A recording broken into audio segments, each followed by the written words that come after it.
Ed, I'm a veteran. I believe the country, through Congress, isn't doing enough to care for our veterans. Do you have any specific programs or thoughts about how you might improve the care for our veterans? Absolutely. Again, this is one of those areas that we need to pay much more attention to on the federal level than, frankly, we have over the last couple of years. You know, let's again paint kind of the bigger picture here before we get into some of the specifics, because I think we have to remember, why is it that we should focus so intensely on our veterans' benefits and on our veterans? First of all, we have 120,000 veterans right here in Hawaii, and we all know that the ranks of our veterans are growing every single day as our troops do come back from Iraq, from Afghanistan, and from overseas in other places, many of them with significant problems that will be with them for a lifetime. Post-traumatic stress, incredible injuries that we need to take care of them for. The reason we have to focus on Veterans Affairs, I think, was very well put by George Washington over 200 years ago.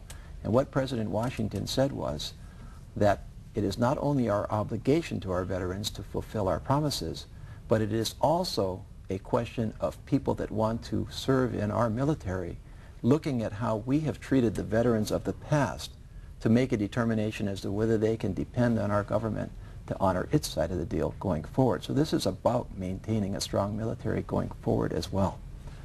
Veterans' benefits have been significantly curtailed over the last couple of years.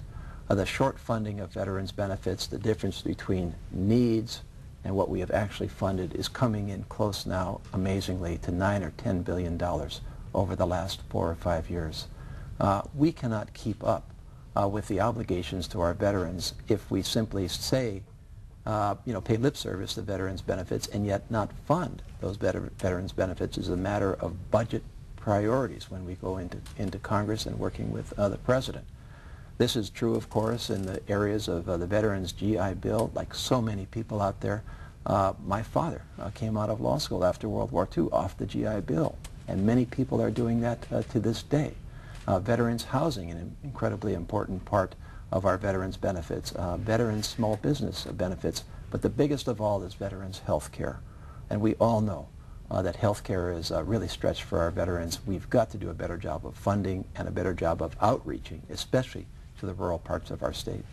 Congressman Case, I'm Estrella Padataong of the Filipino community.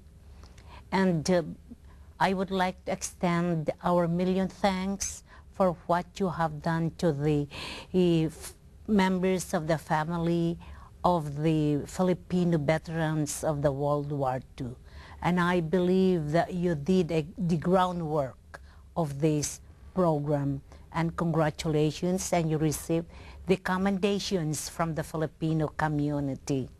And I have one concern, Congressman, regarding the lots of talks of fixing immigration in DC. If elected, what would you do to solve this problem? Well, thank you very much. I think the first thing I want to say is I believe in immigration. I believe that our country is a strong country and will continue to be a strong country because of immigration. And this is especially true right here in Hawaii, of course, because here in Hawaii we are the third highest percentage of people who did not start out their lives as citizens of our country.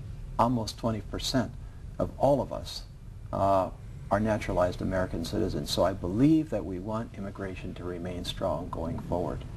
But there's no question that the immigration policy of our country is broken today. And there is no question that immigration, illegal immigration, immigration by people that are not authorized to come into our country, is at crisis levels.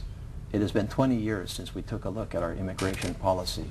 And in those 20 years, we've seen incredible deterioration in our ability to control our borders, to say who can and can't come into our country, and our ability to maintain services for our own citizens, which are being stretched because we are not differentiating between citizens and people that are in our country legally and people that are in our country illegally.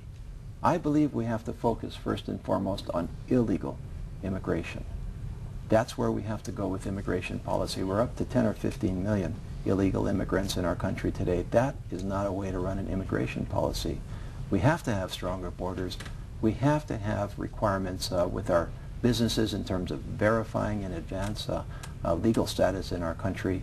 And we have to be very careful about amnesty. This is something Senator Akaka and I disagree on, because he believes in amnesty for 10 or 15 million people that are here illegally, and let's start over again. And I believe that we can't do that. We can't just say, hey, it's okay, we're going to let you under the wire and get tough again. That's what we did in 1986.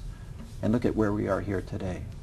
Filipino community that I've worked with so much over the last 4 years is a good example. As you well know, there are people in the Philippines today who have been waiting in line for 15 years to come into our country legally.